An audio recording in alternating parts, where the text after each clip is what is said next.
आदाब, नमस्कार, जय महाराष्ट्र। सबसे पहले हेडलाइंस।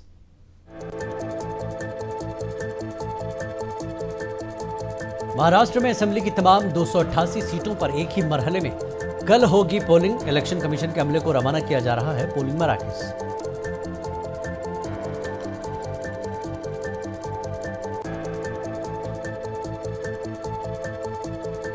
इंतखाबात के पेश नज़र रियासत भर में सख्त सिक्योरिटी, पोलिंग के पुरअमन इनेकाद के लिए किए जा रहे हैं वसी बंदोबस्त।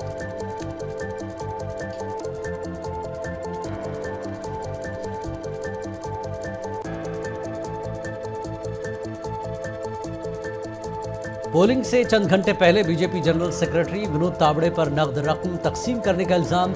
मामले पर पालघर की एक होटल में हुआ हंगामा।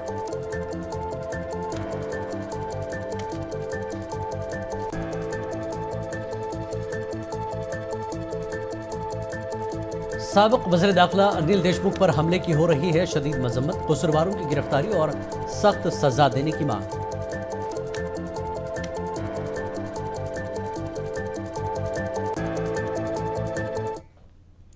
और अब खबरें तफसील से। महाराष्ट्र में पोलिंग से चंद घंटे पहले एक इलाकाई पार्टी ने बीजेपी के जनरल सेक्रेटरी विनोद तावड़े समेत पार्टी के दीगर लीडरों पर पालघर जिले के वेरार के एक होटल में नकद रकम तकसीम करने का इल्जाम लगाया।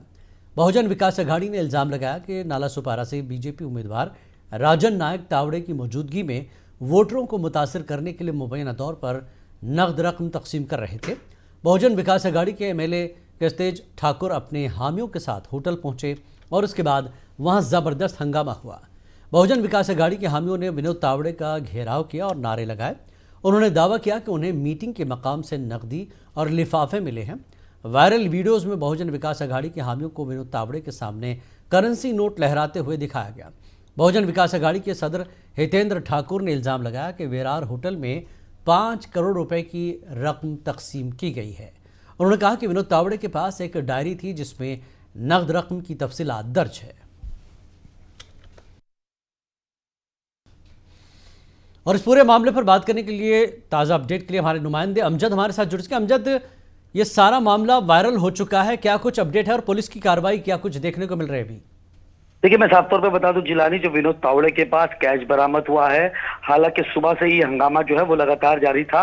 और अगर बात कर ले तो इलेक्शन कमीशन ने और विरार पुलिस स्टेशन के अंदर एफआईआर भी दर्ज कर ली है इसके खिलाफ जो है, और इसकी जांच जो है अब जो है वो शुरू हो जाएगी। क्योंकि बड़ी खबर यही है कि अभी फिलवक्त जो है वो एफआईआर की जो कार्रवाई है वो जारी है विनोद तावड़े के ऊपर और तमाम कारकुनान है उनके ऊपर। ये बहुत बड़ी कार्रवाई है इलेक्शन कमीशन की तरफ से। और ये कहीं ना कहीं जो अगर हितेंद्र ठाकुर की बात कर ले, जो अघाड़ी के जो नेता है, उन्होंने साफ तौर पे ये हंगामा करते हुए बताया कि यहाँ पर वोटर को निभाने के लिए तकरीबन जो कैश रकम है वो बांटी जा रही थी बीजेपी की तरफ से। तो ये बीजेपी के लिए एक बड़ा सेटबैक है, बड़ा झटका है।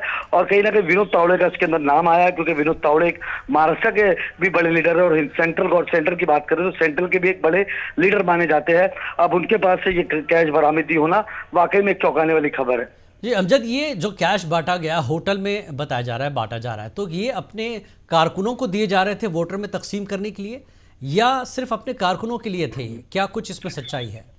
देखिए, इसके अंदर कैसा होता है कि क्योंकि इलेक्शन से पहले आपको भी पता है कि तमाम लोगों को पता है कि इलेक्शन से पहले जो है वोटर को निभाने के लिए और उनके जो कार्यकर्ता है जो लगातार संगठन में रहते हैं या काम करते हैं, उनके लिए इस तरीके के जो कैश होते हैं, क्योंकि कैश पे काफी ज्यादा डीलिंग्स होती है, तो इस तरीके के जो डीलिंग्स है वो कई इलेक्शन कैंपेनिंग जब खत्म होता है उसके बाद ही जो है उसकी शुरुआत जो है वो हो जाती है। क्योंकि लास्ट में ये 2 दिन ही बचे रहते हैं जिसके अंदर वोटर को निभाना, चाहे वो साम दंड भेद तमाम तीनों चीजों से जो कहा जाता है ना कि चुनाव जो है वो सिर्फ जीतना है, तो तमाम तरीके के हथकंडे जो है वो आजमाए जाते हैं।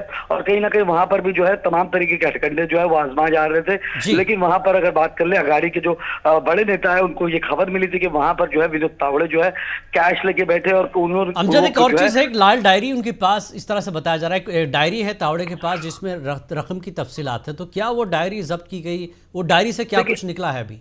देखिए पुलिस के सूत्र के साफ तौर पे ये बता रहे हैं कि तमाम जो एविडेंस है उसको कहीं ना कहीं जो है अपने पास जो है गिरफ्त में ले लिया गया है। इसकी जो आगे की जांच है वो जब एफआईआर दर्ज हो जाएगी तो उसके बाद जो जांच है वो करी जाएगी और तमाम जो खुलासे होंगे वो आपको 1-2 दिन में बता दिए जाएंगे। और साफ तौर पे ये भी कहा जा रहा है कि विनोद तावड़े की अगर बात करें तो उनकी मुश्किलें आसान होती हुई नजर नहीं आ रही, क्योंकि लगातार जो वहां पर अगर विरार की बात कर ले वहां पर हंगामा जो है वो लगातार जारी है, क्योंकि हमने इसके पहले भी देखा कि जो विरार का क्षेत्र आता है और वहां पर जो अघाड़ी है उनके 2 से 3 विधायक जो है वो हमेशा से जीत के आते हैं, और वहां पर उनकी हितेंद्र ठाकुर की बहुत अच्छी पकड़ भी है, और बीजेपी भी वहां पर अपनी पैड जो है वो बनाना चाह रही थी, और बीजेपी ये चाह रही है कि वो कहीं ना कहीं वो इलाका जो है वो भी उनके हाथ में आ जाए।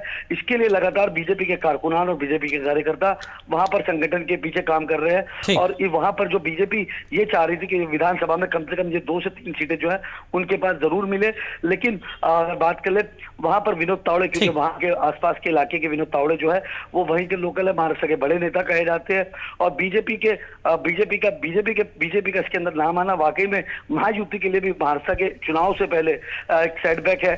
सुरक्षा को लेकर बात करें, क्योंकि हमने बिल्कुल विनोद तावड़ा के लिए क्या मुश्किलें होंगी और बीजेपी के लिए क्या कुछ इस इलेक्शन में देखने में आएगा, ये इलेक्शन के बाद ही पता चलेगा। अमजद, बहुत बहुत शुक्रिया इस जानकारी के लिए।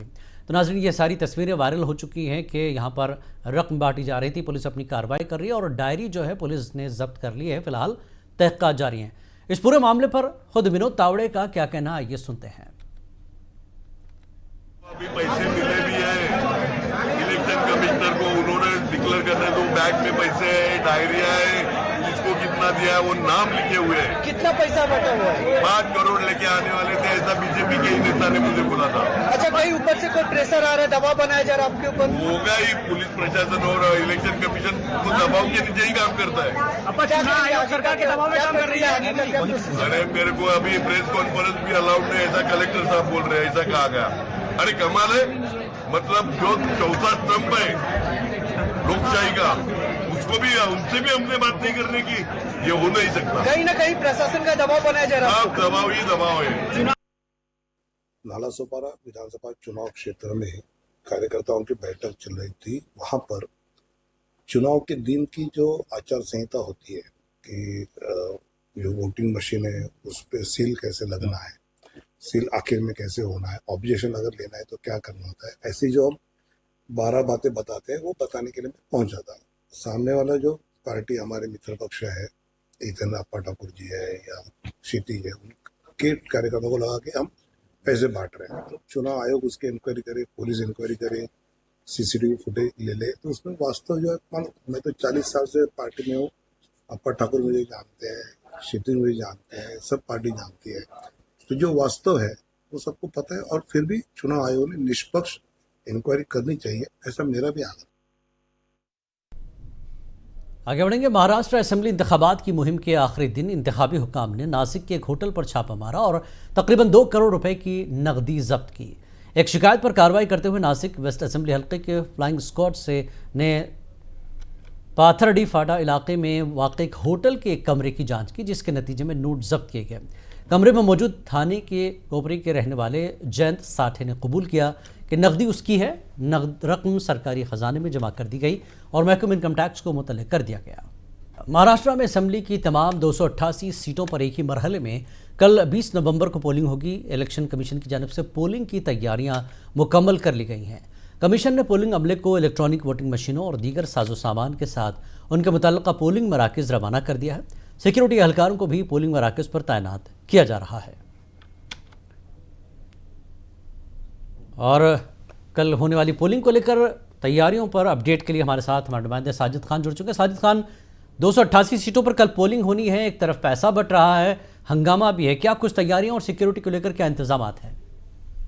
देखिए, पॉलिटिकल पार्टीज तो अपनी अपनी तैयारियों में लगे हैं। अभी जाहिर सी बात है कि ये एक कड़वी सच्चाई है कि इलेक्शन के आखिरी दिनों में पैसों की मतलब तकसीम होती है जी। लेकिन अभी उसके साथ साथ इलेक्शन कमीशन ही बहुत मुस्तैद नजर आ रहा है। उसने काफी फोर्सेस लगा रखी हैं, हर जगह पर चेकिंग चल रही है, और जहाँ पे पोलिंग बूथ है वहाँ पर सिक्योरिटी के इंतजाम कल रात से ही उन्होंने आसपास के एरियाज थे वहाँ की दुकानें जो हैं उन्होंने बंद कराई जल्दी, मतलब 10 बजे के आसपास सारी दुकानें बंद होंगी। उसके बाद से उन्होंने वहाँ पे सिक्योरिटी टाइट कर दी। और इसी के अलावा जो कल शाम के 5 बजे के बाद से जो कैंडिडेट जो थे उम्मीदवार, उन्होंने कुछ कहीं पर भीड़ जमा की हुई थी, तो वहाँ पे कई जगह पर ऐसा देखा गया कि वहाँ पुलिस ने उनको लाठी मारकर उनको वहां से हटाने की कोशिश की। तो ये समझ लीजिए इस बार इलेक्शन कमीशन महाराष्ट्र में खासी मुस्तैद नजर आ रहा है, और उसकी वजह से ये है कि बहुत से इल्जाम उन पे लगते रहे हैं। तो इसको देखते हुए वो बहुत ही मुस्तैद है। जी जी जी साजिद खान, ये पहला ऐसा इलेक्शन है जहां पर एनसीपी की हम बात करें या शिवसेना की बात करें, दो टुकड़े हो गए हैं। तो दो टुकड़े होने के बाद ये चार पार्टियां एक तरह से इलेक्शन में हैं, फिर बीजेपी और कांग्रेस। किस तरह से इस इलेक्शन को आवाम ले रही है और क्या कुछ आवाम का रुझान बना हुआ है, किस तरह की उलझनें हैं, किस तरह का, क्योंकि इस बार नया तजुर्बा होगा महाराष्ट्र के आवाम के लिए, दो एनसीपी दो शिवसेना। जी जी हाँ, देखिए यहाँ पर एक बहुत अजीब बात यह है जिलानी कि इलेक्शन बहुत डिवाइड, मतलब एक एक खेमे में बटा हुआ है। शिवसेना उद्धव ठाकरे शिवसेना शिंदे से लड़ रही है और बीजेपी कांग्रेस से लड़ रही है। अजीत पवार की एनसीपी शरद पवार की एनसीपी से लड़ रही है। मतलब अलग अलग खेमों में मतलब यहाँ पे इस वक्त इलेक्शन लड़ा हुआ, मतलब बटा हुआ है। जहाँ सवाल वोटर्स का, वोटर्स पिछले 2024 के जो लोकसभा इलेक्शन हुए थे उसमें बहुत कंफ्यूज था क्योंकि चुनाव चिन्ह को लेकर के। लेकिन यह कि इस बीच दोनों पार्टियों ने, एनसीपी शरद पवार और शिवसेना उद्धव ठाकरे ने बहुत ही कोशिश की, मेहनत की, लोगों को अपने जो चुनाव चिन्ह है उससे उनको वाकिफ कराया और अच्छी तरह से उनको मतलब वो कर दिया।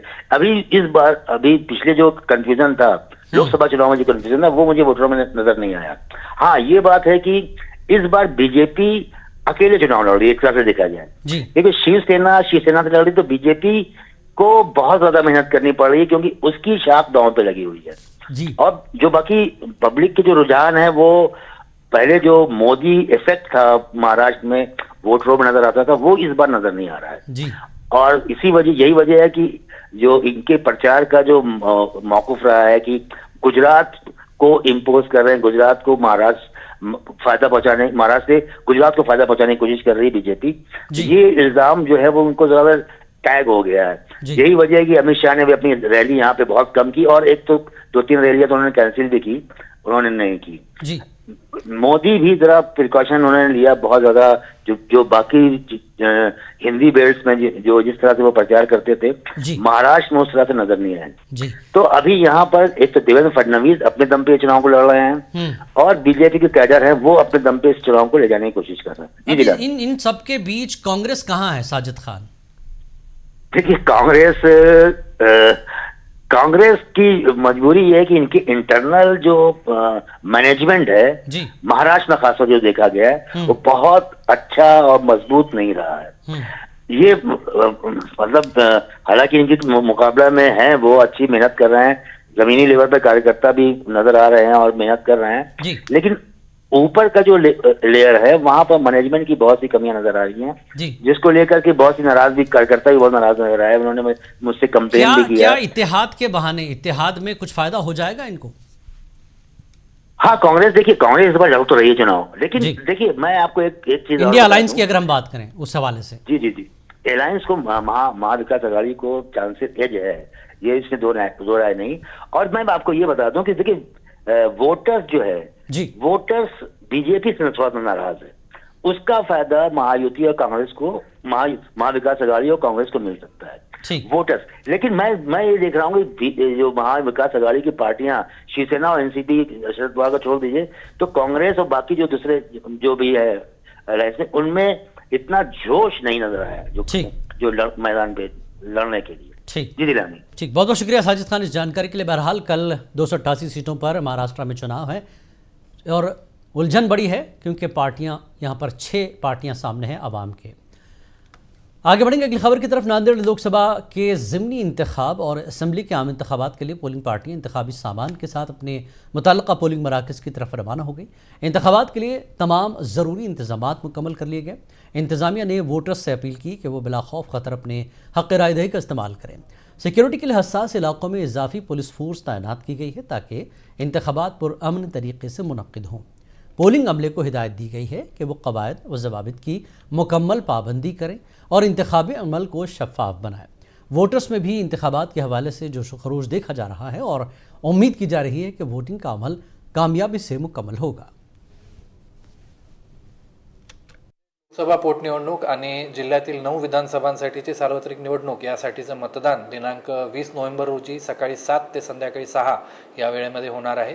त्यासाठीची सगळी जी पूर्वतयारी आहे, जसं की त्या ठिकाणीचे मतदान कर्मचारी नियुक्त करणे, त्यांचं प्रशिक्षण घेणे, त्यांच्या मतदानासाठी आवश्यक असणाऱ्या ईव्हीएम मशीन्सची पोलिंग के पेश नज़र रियासत भर में सिक्योरिटी सख्त कर दी गई है। महकमा पुलिस ने मुख्तलिफ मकामात पर नाके लगाकर गाड़ियों की तलाशी ली। इलेक्शन के लिए इंतजामात मुकम्मल कर लिए गए हैं और सिक्योरिटी एहलकारों को पोलिंग मराकज़ पर तैनात किया जा रहा है ताकि पुरअमन इलेक्शन के इनेकाद को यकीनी बनाया जा सके। कठोल में शरद पवार ग्रुप के रहनुमा और महाराष्ट्र के साबिक वज़ीर दाखिला अनिल देशमुख की गाड़ी पर कल शाम पथराव किया गया। इस पथराव में साबिक वज़ीर दाखिला अनिल देशमुख जख्मी हुए। देशमुख के सर पर चोट लगी। वाक़े के बाद उन्हें फौरी तौर पर अस्पताल ले जाया गया। हमला किसने किया, इस बारे में ताहाल मालूमात मौसूल नहीं हुई हैं। नेशनल कांग्रेस पार्टी शरद चंद्र पवार ने इस वाक़े की अवामी सतह पर मजम्मत की है। महायुति हुकूमत को निशाना बनाते हुए पार्टी ने कहा कि रियासत में अमनो अमान और जमहूरियत तबाह हो रही है। पुलिस ने 4 नामालूम अफराद के खिलाफ कत्ल की कोशिश के इल्ज़ाम में मुकदमा दर्ज किया है। माननीय अनिल देशमुख साहब को यहाँ एलेक्सिस हॉस्पिटल में उपचार के लिए लेके आए हैं और डॉक्टर उनके ऊपर उपचार कर रहे हैं और यहाँ हमारे जॉइंट सीपी सर एसपी साहब खड़े हैं और उनके मार्गदर्शन। अपोजिशन जमातों के रहनुमाओं ने महाराष्ट्र के साबिक वज़ीर दाखिला और national Congress party SP leader Anil Deshmukh पर हमले पर सख्त तशवीश का इजहार करते हुए कहा कि सियासत और समाज में तशद्दुद की कोई जगह नहीं है।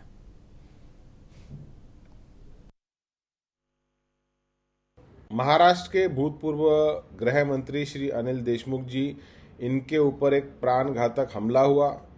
बाल बाल बचे, उनको मारने की साजिश रची गई।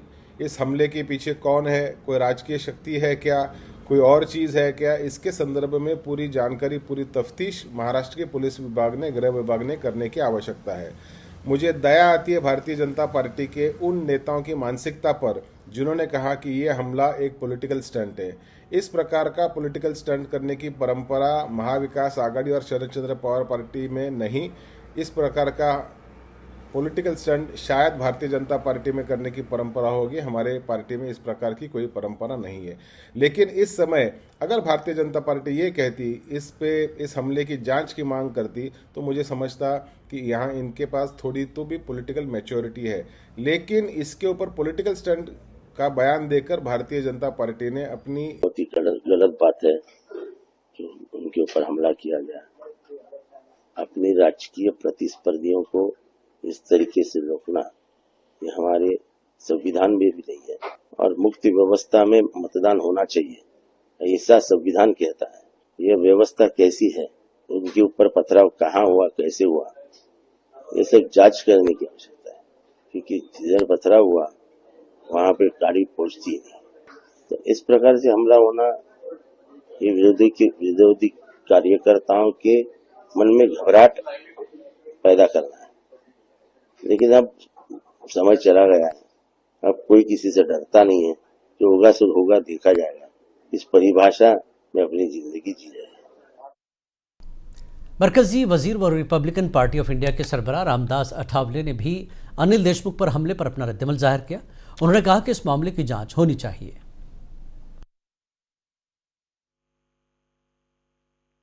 मुझे लगता है कि बीजेपी का जो कहना है कि जिस तरह हम लोग लोकतंत्र में काम करते हैं और जिसको ज्यादा वोट मिलता है वो लोग चुन कर आते हैं, जिनको ज्यादा सीट मिलती है वो सरकार बनाते हैं, वो सत्ता में आते हैं। लेकिन बीजेपी की तरफ से ऐसे कभी हमले और गुंडागर्दी का काम नहीं हुआ है। मतलब बीजेपी अपना भूमिका लोगों के सामने रखती है। इसीलिए अनिल देशमुख जी फॉर्मर होम मिनिस्टर भी हैं, नागपुर के नेता भी हैं, शरद पवार जी के साथ वो मतलब बहुत उनके नजदीक भी है, हमारे अच्छे मित्र भी है। तो जो भी मतलब अभी हमला हुआ या क्या हुआ, इसकी पूरी जांच होनी चाहिए। अगर किसी ने हमला किया होगा तो इसकी भी। महाराष्ट्र के बीजेपी एमएलए असेंबली इंतखाबात के उम्मीदवार प्रताप उड़ास की बहन पर भी एक हमला हुआ है। अमरावती जिले में 2 अफराद ने मुबैना तौर पर चाकू से हमला किया।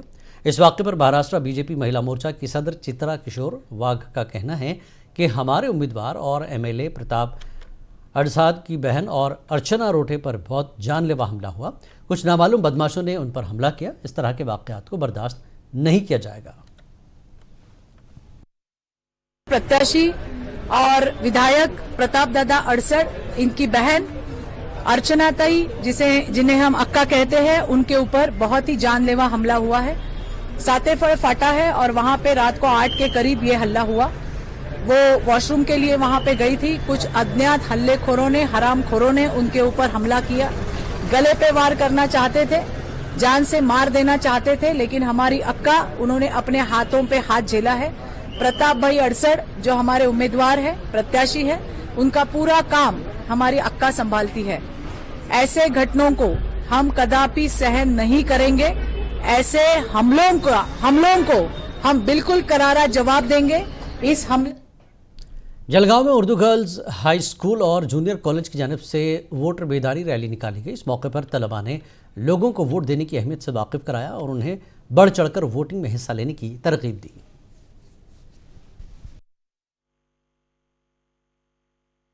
आप लोग ना ज़्यादा से ज़्यादा उसको वोट दें बगैर किसी लालच के, क्योंकि ये ना हमारे लिए बहुत ज़रूरी है। वोटिंग जितनी ज़्यादा वोटिंग होंगी उतना अच्छा, मतलब ये हमारा शहरी हक है कि ताकि हम उनके एक अच्छा नुमाइंदा अपने लिए चुनकर ला सके और हमारा मुस्तकबिल सवाल सके। इसलिए आप ज़्यादा से ज़्यादा लोग अपने घर वालों को समझाएं, अपने दोस्त लोग को बताएं कि ज़्यादा से ज़्यादा वोटिंग करें और एक अच्छा नुमाइंदा और एक अच्छे शहरी होने की पहचान बताएं। 20 नवंबर से हमारे जलगांव शहर में विधानसभा के इलेक्शन स्टार्ट हो रहे हैं, तो आप अपना काम छोड़ के, हमको मालूम है कि ये इलेक्शन हमारे लिए कितना महत्वपूर्ण रखते हैं, तो इसलिए आप अपना काम छोड़ के सबसे पहले ज़्यादा से ज़्यादा वोटिंग करें और अपने घर वालों को भी बताएं कि ज़्यादा से ज़्यादा वोट करें।